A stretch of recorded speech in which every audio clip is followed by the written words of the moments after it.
Okay, sorry. Here we go. All right. Okay, awesome. So for those of y'all that don't know me, I am Jennifer. I'm the membership chair of the Behavioral Health Nutrition Dietetic Practice Group. And I just want to throw it out there. Normally I find childcare for the baby, but it fell through. So if y'all hear her, I am sorry. I will mute myself and take care of her. And then Miss Jean here is our IDD resource professional. So you may see her lurking in the discussion board every once in a while. She can answer a lot of your questions. She is a very good resource for the IDD world. And then if any of y'all went to Fancy last year, you may have seen her there. You're gonna be there next time, right? I hope so. That's the plan. I'm excited. I've never been to Denver. Yeah. So we'll see. I mean, I hope Already, like, everything works out. you gotta Yeah, find places to hike if you're going to Denver, right? You have to. I guess so, right? You'll have to show me. Oh, then I have to practice. I have to practice hiking. Awesome. Yeah, I've never been there before, but I want to welcome everyone to this webinar. And I just tell you a little bit about myself. I'm working at a facility called Rika Baltimore. It is for individuals, adolescents with not intellectual so much as mental behavioral health needs, but some of these children are also neurodiverse, and they also some children have intellectual disability. But we're not a center for people with intellectual developmental disability. We don't have that type of a center. It's more focused. The focus is on emotional disability. Personally, I also have two daughters who are twins who have intellectual developmental disability. So I bring that along for the ride. Here at Rika, though, I have a lot of responsibility because, like we all do, I'm the nutrition director for the school and facility, and we have children who live here, and they might be here as long as a year. So it's like we are their foster family. So, we can have up to 45 children here, and we're feeding them. We have a beautiful kitchen. I was just telling Jennifer, I've been writing grants for a couple of years, and we've replaced a lot of equipment. I'm very proud. I have probably obtained about $100,000 in equipment grants in the past 3 years. So maybe 4 years, because things didn't go so great when COVID hit, but it's been very exciting. So I was trying to think, what would an RD like to know about IDD, and what are essential things that you should know? And I don't know anyone here, except I think I might know Sarah a little bit. So thank you for coming. And I don't know, you might have more expertise than I do. So I hope I provide some good information. I think I will. And I will, leave you with some things to learn more about. I'm also at work now. We could have overhead announcements. We could have interruptions. In fact, I'm going to put my shade down so I have fewer interruptions, and I should have done that. So give me just a second.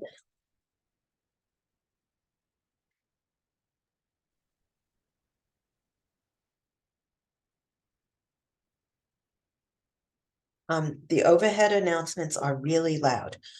So if I mute myself for a second, it will be because there's an overhead. We've heard those before. You can't hear Jean talk over them. No, I can't even hear myself think over them. It's like, if you're in this facility, you cannot miss it. But we already had a fire drill today, so I'm pretty sure we don't have to worry about that. So I thought, okay, let me keep this simple. So I've kind of listed out the top 5 things I think an RD should know working in the IDD field. So I'm going to talk about the first top thing that I think you should be aware of, and that is learn about the fatal 5. And this sounds kind of scary, but I worry about this with this population here as well that I work with, because they're very similar needs in this regard. So what are the fatal 5? Okay, and they all seem to have something to do with nutrition. Hydration, dehydration. These individuals don't know or can't tell you necessarily whether they are overhydrated, underhydrated, thirsty, had enough. It's hard to get that information sometimes. And it's really critical, especially if they're on specific medications that increase their thirst or make them go to the bathroom more often. If they don't have air conditioning in the summer and they're in a situation where it's very hot, you have to pay attention to the environment. You have to pay attention to how they look and get to know them. I think here it's easy because we see the residents like all the time. If you are a consulting dietitian, I think it's a lot harder, and you have to really pay close attention to the individuals and also to the staff who see them every day. Another fatal five, one of the fatal five, is aspiration and GERD. So somebody can have gastroesophageal reflux. They may not be able to describe what it is, but you may see them holding their neck, refusing to eat, belching, complaining, just not acting themselves. A change in medication can cause this. An extra gain of weight can cause this. Aging, positioning, like there's so many reasons, right? So it's important to be aware of that because they can aspirate. They could develop pneumonia and go downhill. I mean, this is just like a recipe for disaster. So the dietitian really needs to know that the individual is chewing properly and not having GERD. And I think it is an important role for the RD because we know about these things. And if somebody is being fed, to pay attention to how the feeder is feeding them, to make sure they're doing a good job. The person is positioned upright. Person is not yelling at them or doing anything irresponsible, and that being patient. There's just so many factors. So that's another thing that we really need to be aware of. And then this is part of what is considered the fatal five, because it affects individuals with IDD more than any other population, and it's all mostly preventable. So seizures. So I'm not an expert in seizures at all. So let me just say that.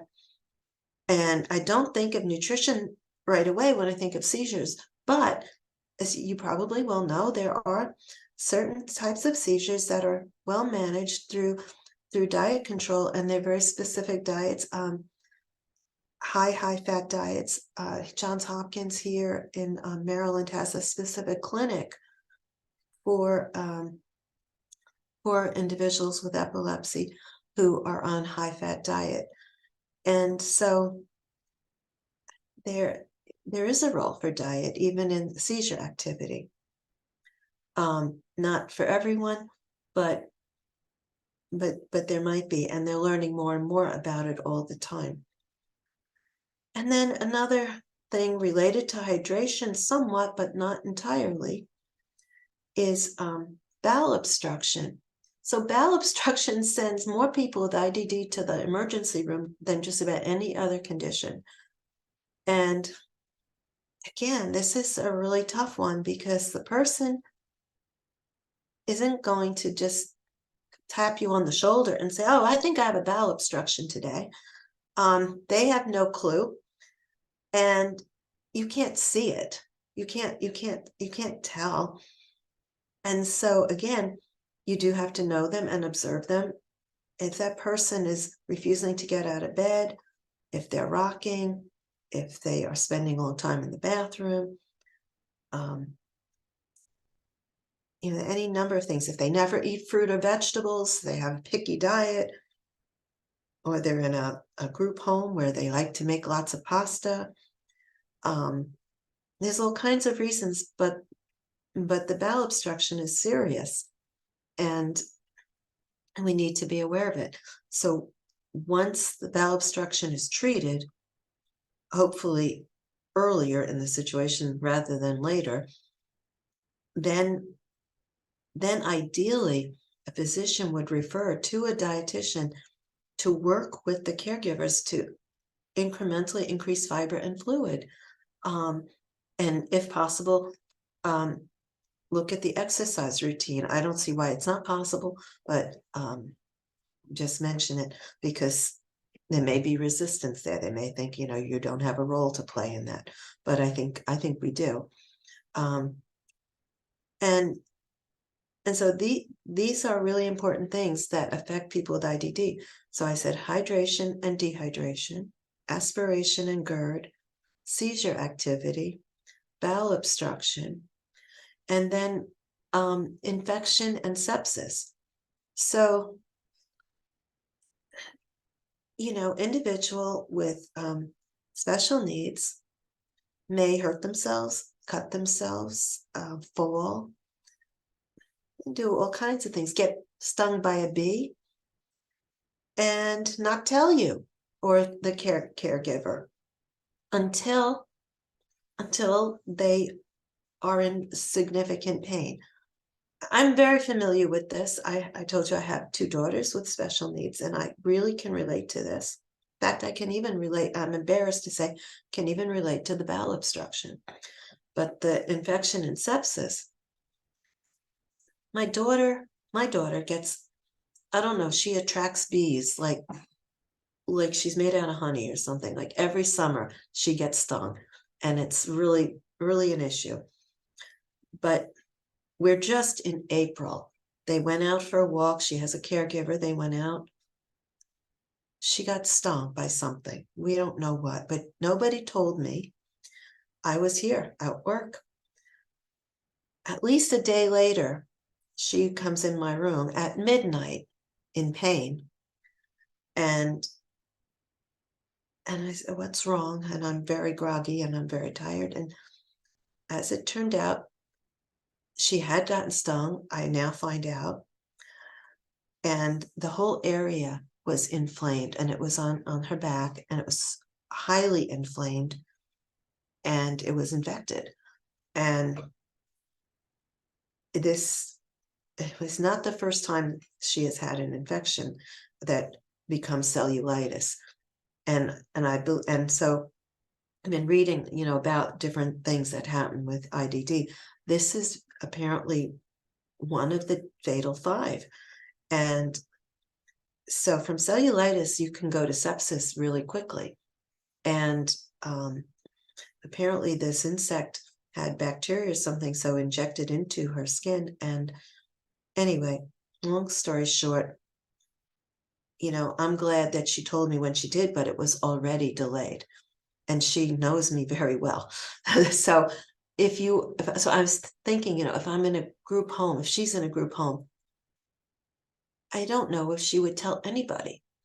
She would simply be sick, and they would be trying to figure it out. And I'm quite sure this is bringing people to the emergency room, and it might even cause them, much more illness and death, because this is the kind of thing you don't even realize is happening unless you can see it. But if it's a part of your body covered by clothing, and like, look at me, I'm covered from head to toe. So you wouldn't see if I had an infection. So it's, good hygiene. I think there's something to do with genetics, because this child seems to get this more often than not. So I really, really pay attention to that. But it's really important to have a healthy immune system to fight these infections and to be aware that this can happen. Now, this doesn't have a direct link to nutrition. I link it to the immune system, that if they don't have a healthy diet, the infection could be much worse. So we have an indirect role there. Jean, do you find that most of the providers you work with value the dietitian, or do you have to educate? Do you have to force your way in kind of? Well, we have, I'll speak here. We have a pediatrician here who is amazingly wonderful. And basically, if I say, let's do this, he does it. I hardly ever have any pushback from the pediatrician, but we've been working together for like 6 years at least now. Initially, not so much. So we had to get to know each other. And my the primary care doctor that we have, well, I have found her, she was okay, but she retired. And right now, for example, in our private life, we have no primary care. I told you I would be interrupted. Hang on a minute. Hold on a minute. Hang on. I can't seem to mute myself. Hold on. Oh, I'll there. mute you. Oh, okay.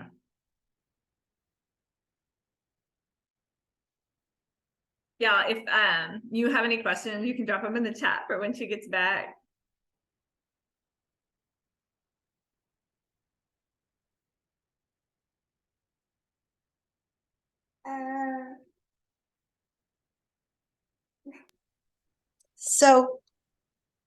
So I find that some of the psychiatrists are really interested in nutrition, and they're right on it. And if they have a concern, they share it immediately.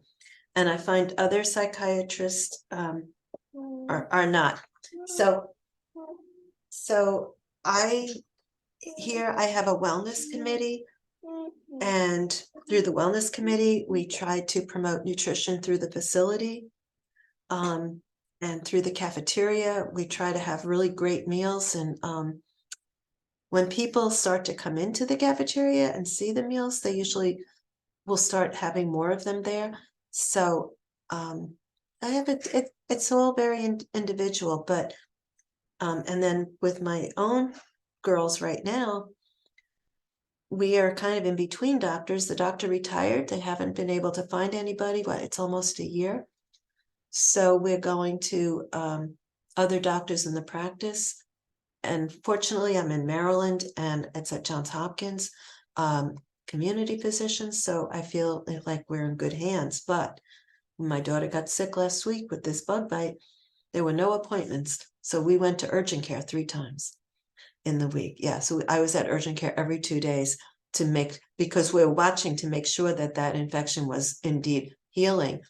And actually it wasn't. So, they had to change antibiotics, and also she had an allergic reaction to one of the antibiotics. So if somebody wasn't monitoring that like every 6 hours, which is what we were doing, you could really miss something. So infection and sepsis for this population is a big deal if it happens, and it's listed through data collected by CDC and other organizations as being one of the things that is linked to fatality in this population. So that's why I brought it up. So I don't know, Jennifer, if I answered that question very well. Yeah, I mean, that's kind of what I was expecting you to say. It's on par for when I worked inpatient psych. It was, you found a few that were really into it and interested, and then, yeah, right. That's just where we are as a DPG, unfortunately. And it is. I mean, work with you well. I think, and it doesn't seem to have to do with age either, because we have interns here because we have residents, we have psychiatric residents here. Some of them are really interested. Some of them never say hello to me. And then, like I said, we have several physicians who are like in my age group, and they're totally into nutrition. So it really varies. Yeah. And I think that's okay, as long as we keep pushing our message, because it is so critical. Yeah. I found myself a lot when I was in inpatient psych, like pointing out, like, look, all of these symptoms, they're like, look like a B12 deficiency. And they would argue. I'm like, well, why don't you test it? And once they started coming back with B12 deficiencies, they were a little bit more willing to listen, like once you found the in that got them paying attention. Exactly. I was just curious if you had similar or different, well, fortunately, for most of the nutrition deficiencies that I see or that I might be concerned about, I go to our pediatrician. So the pediatrician's so responsive. So he is the one who I go to the most. The psych doctors, they are concerned more, they get more involved when the person isn't eating or they're overeating. Mhm. And another thing that we have that's fairly new for me, but it's not new. I mean, we've had it here at the facility for a little while. And we have a food bank. And so I have a lot of data on income and income status because we're part of the child nutrition program. So we're trying to figure out way to reach more people and help them make sure that no one in the school is hungry. So we have day students who we might be giving, who we do give food to. And the psychiatrists are tuned into that because they know the families well. So they are more concerned and, saying, want to make sure this family gets food, things like that. So they're, at a very basic level, just to make sure people have enough food right now. And individuals with IDD, they are at risk and they aren't at risk. I do feel, I don't know what's happening in other states as well as I do Maryland, but most of the people that I'm familiar with are receiving excellent services, so they're okay. But people with behavioral health problems don't always have the same resources. It's sometimes not as robust. I did want to mention whether other really interesting article is not on the population of IDD, it was actually on veterans, but over 3 million veterans were charts were reviewed. And this is a recent study, and they found that constipation increased the risk of death among veterans by increasing the risk of stroke and heart attacks. And they also found more laxative use increased the risk as well. So I was kind of taken away by that. And I thought, wow, constipation is a really bad thing. So in the IDD population, it's important, but if it's causing death in heart disease in veterans, I'm quite sure that can be applied to anybody. So this was kind of interesting research. And they also thought it was related to the bacteria in the gastrointestinal tract. So I'm quite sure learning more about probiotics will be important, especially for our population too. And then another, so those were the fatal 5. Another thing that I think is important to keep in mind is diagnostic overshadowing. This is blaming the disability on behavior rather than making sure there isn't a medical condition. So person is being aggressive and they give them risperidol, but nobody checked to see if they had something else going on, like a dental abscess. Just so simple things, but the dietitian can ask some of these good questions because we should be testing, we should be screening for dental health. Mhm. Because they have to have good teeth to eat. So dental health is linked in there, and I thought of that immediately with that, but it could happen for other conditions as well. Another tip I would say is learn about your state's disability programs. Every state has a disability council, and they put out information. They have grants. They have training. So all of that is available to anybody. So I would encourage you to find out about that. And when you're working with somebody with limited comprehension, try to use visual aids as much as possible. And also if you're referring to grocery stores, some grocery stores have ways to identify foods that follow the dietary guidelines, symbols. Please check the number and dial again. So Sorry. you might look at that too to make sure you're familiar with some of your local stores. Another thing to look for are foods that are allowed by WIC. those are usually healthy items, and if they're good for WIC, they're probably good for us. Minus infant formula. Special Olympics is my last tip. I always encourage people to learn about the Special Olympic programs in their area, volunteer. They have conferences on IDD. They promote inclusive health. They have healthy athlete program. They collect more data on the health of individuals with IDD than any other organization in the world.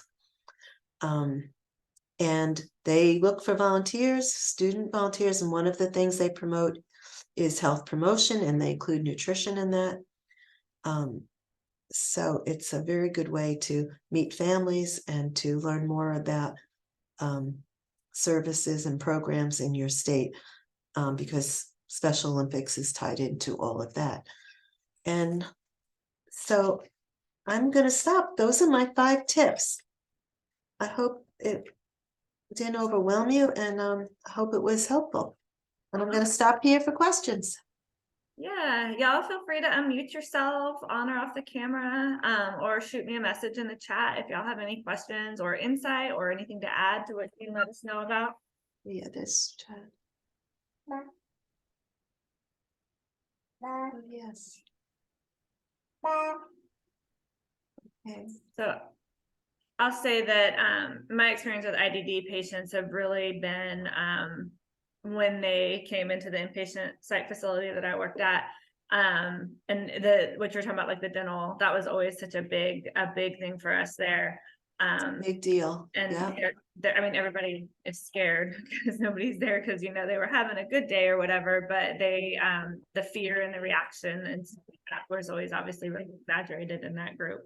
And I feel like, conjecture, I have no proof of this or studies or anything like that, but I felt like we saw a lot more food paranoia in that population than we did in, you know, like the homeless population or, you know, on the addiction unit or wherever, you know. Interesting. Even I felt like more than some of the patients that were actually like in psychosis, with a lot of food paranoia, or I say active, you know, like active, you know, sites and stuff like that. I just, Right. I don't know if there's anything to that, but that was always one thing I noticed is we did a lot of packaged foods for my IDD patients because they were scared we were doing something to the food. Well, actually, you bring that up. We do a lot of packaged foods, and it's really hard because I'm trying to use natural foods and not packaged foods, but our snacks are all packaged just about because they also fear, they have a lot of fears about food being tampered. Yeah, and that was I don't know if any of y'all were here when Matt was here with Jean before, and he was really like, yeah, nutrition for mental health, that's awesome. And we kept trying to tell him like, but sometimes there's a hierarchy and we need them to eat more than we need them to eat broccoli or whatever, you know. And right. so, that was really hard for a lot of the patients in the inpatient psych was like, well, why are you feeding them that? Like, but I can't. We need them to eat for the week that they're here. They need to eat first. And yeah, that was I think that people struggle with that a lot, that hierarchy of food needs. Right. So I like the way you put that. I mean, so you know, for example, we have a little guy here, say little because he's really little. And we serve children from age 11 up to 21. So he's on the younger end and not eating, and you know, but is throwing food. So people are mad. So, you know, but he wanted certain cereals on the unit so that he could have them for a snack, and very controversial. Do we send them because he threw food or not? But my take is we're not going to get his behavior to improve if he's hungry, so we need to feed him. So he's not great when I'm hungry either. No, we have hungry teenagers, which is not a good thing. So yeah, so we feed them good food and we feed them food that is processed, but we have fruit coming out of our eyeballs.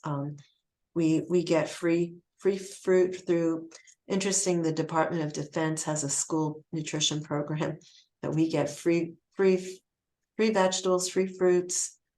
Plus we have robust food here. We have really nice food, but yeah, we do have some paranoia for sure.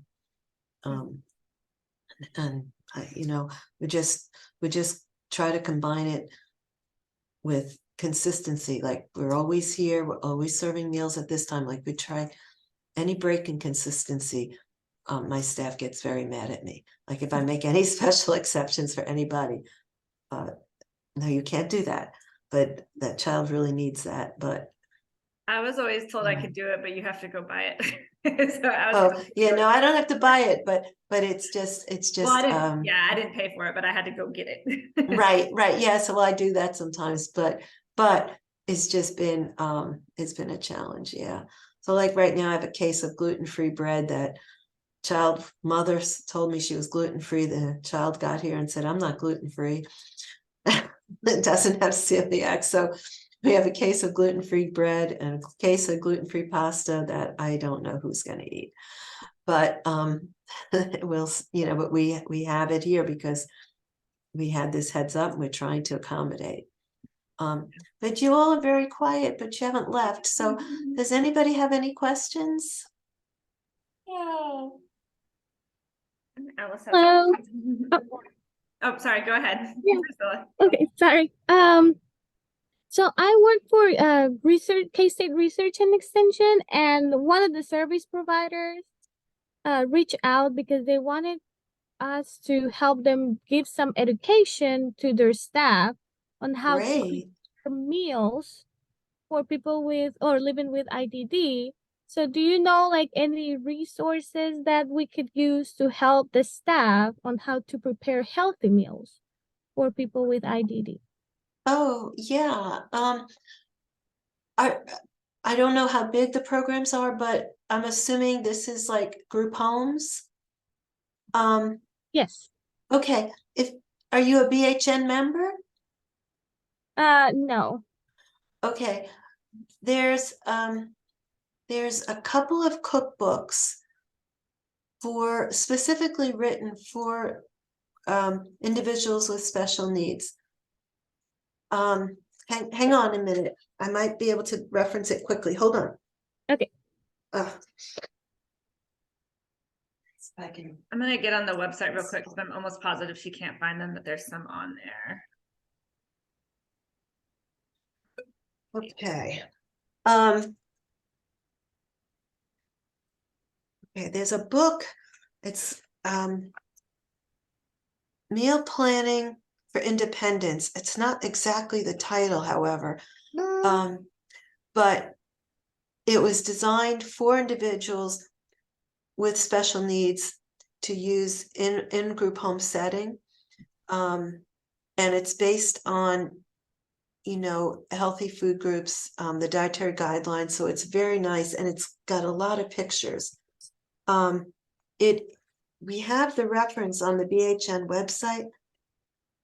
If you send Jennifer your email contact information, I could send it to you. I just don't have it on the top of my mind, the exact name. I can see the book, but I can't tell you, but we have it listed. Another person is Joanne Larson. She has a wonderful website and she specializes in recipe development for group homes. And those two are really reliable. Then there are certainly wonderful websites that just have basic healthy cooking with videos. And I would go to the eatright.org, My Kitchen, not My Plate, but My Kitchen. And there are a lot of really good recipes with videos that you could use with the staff. And finally, there is a group doing food safety, and their recipes are designed with the HACCP controls, but they're not large quantity, they're small quantity, and also pictures, because I think pictures are really important for this group, even the staff.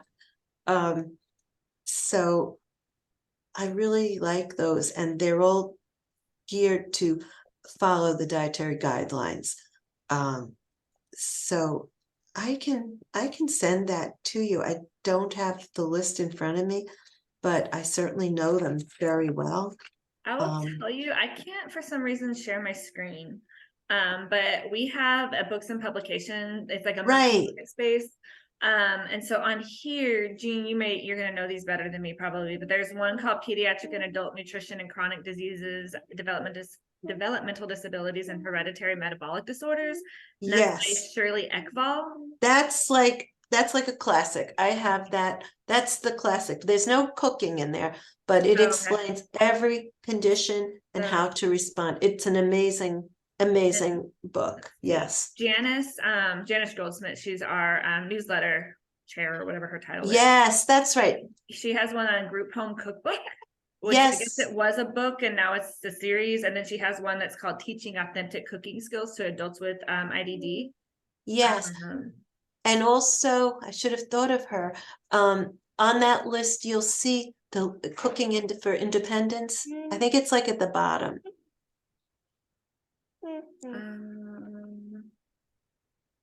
Cooking for Independence. Yeah. And it's just wonderful. Is that Janice too? No, it's not. See, there's one called Hands-on Nutrition No. Education, but that doesn't seem like IDD. There's one called Preparing Puree Meals. That's Jacqueline Larson. She's in the Yeah, board a lot. Jacqueline Larson, that's who I meant when I said Jacqueline Larson. She's amazing. But no, there's another book listed there. So, Priscilla, are you a member of the Academy? No, because I just started in this position like 3 months ago, and then I was talking to another person in my department, and she sent me this like today and said like, "Hey, you're doing this program, so you might be interested in this." Yeah, so you don't have to be a member, I don't think, to see the webinars, but it's discounted for members and then free for BHN members. And so we try to rotate through. We're trying to make a more concerted effort to pay more attention to IDD. But you can go through, there's some webinars and stuff like that. And what we wanted to talk about initially, Jean had an awesome idea to work with the culinary DPG and try to do like a co-presentation, but we didn't give them enough time. So no, we're we did. hoping that next time that rolls around, that may be something that we can do, but that won't be until, what did I say, September, Jean? September, Wow. right? Which actually is not that far away. I know, we don't need to talk about that right now. To get through April. So yeah, there's definitely resources out there. Our DPG, Jean's a great resource, and also Sharon Lemons. I was just gonna say Sharon is writing a book too. Yeah, she could talk for hours on this kind of stuff. She's a really good resource for that. She's also on the board of directors for DPG or for BHN. Right. I mean. So there's definitely resources if you want to. You're not a member. Hold on. I'm gonna drop my email in the chat, and okay. If you shoot me a message, we'll try to compile some stuff for you. Yeah, that would be Thank wonderful. Yeah. No problem. I'm glad you asked the question. Yeah, you tell her. Yeah. Does anybody else have any questions?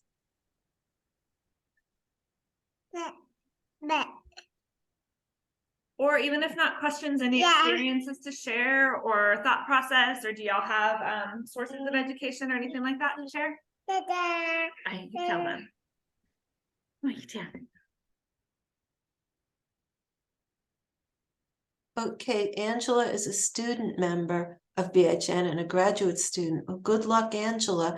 If you have any questions, feel free to reach out to us. Dental health, it's a big deal. So I really love it.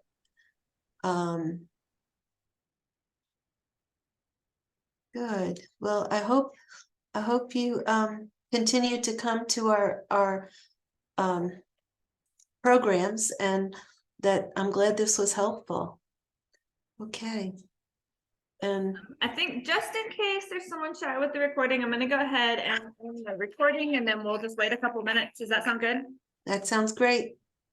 I think we are running out of patience. Let's see. Maybe what's going on?